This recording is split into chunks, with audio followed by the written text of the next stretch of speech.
आंध्र प्रदेश के तिरुपति मंदिर के प्रसादम लड्डू में घी की जगह फिश ऑयल और जानवरों की चर्बी वाला तेल इस्तेमाल होने के दावे पर राजनीति गर्मा गई है। मंदिर में AR डायरी कंपनी लड्डू तैयार करने के लिए घी की सप्लाई करती थी।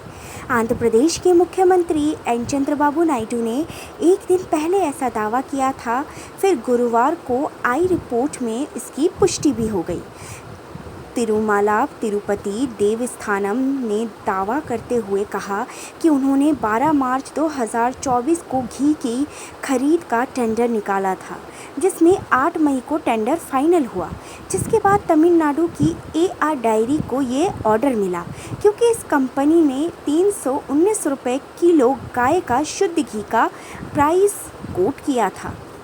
TTD के मुताबिक बीते 6 जुलाई और 12 जुलाई को इस कंपनी ने 4 टैंकर भेजे थे।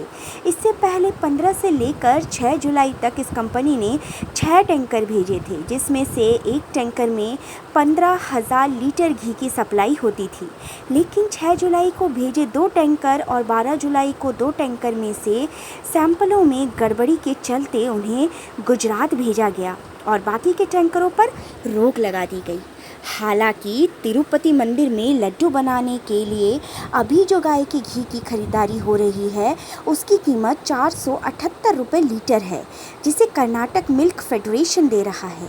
दरअसल साल 2023 में सरकारी डेयरी कर्नाटक मिल्क फेडरेशन ने जब 320 रुपये की कीमत पर घी सप्लाई करने से इनकार कर दिया और टेंडर से बाहर हो गई, इसके बाद 5 प्राइवेट कंपनी को घी की सप्लाई करने का ठेका दिया गया।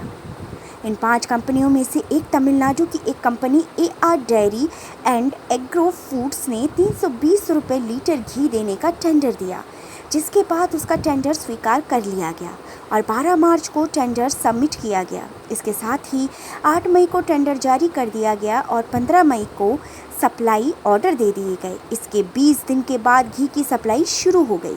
इस कंपनी ने कुल 10 टैंकर घी की सप्लाई की, इनमें से 6 का इस्तेमाल किया गया। ऐसे में जब आंध्र प्रदेश की सत्ता बदल गई तो इस बात की शिकायत आई कि लड्डू के स्वाद और गुणवत्ता में कमी आई है।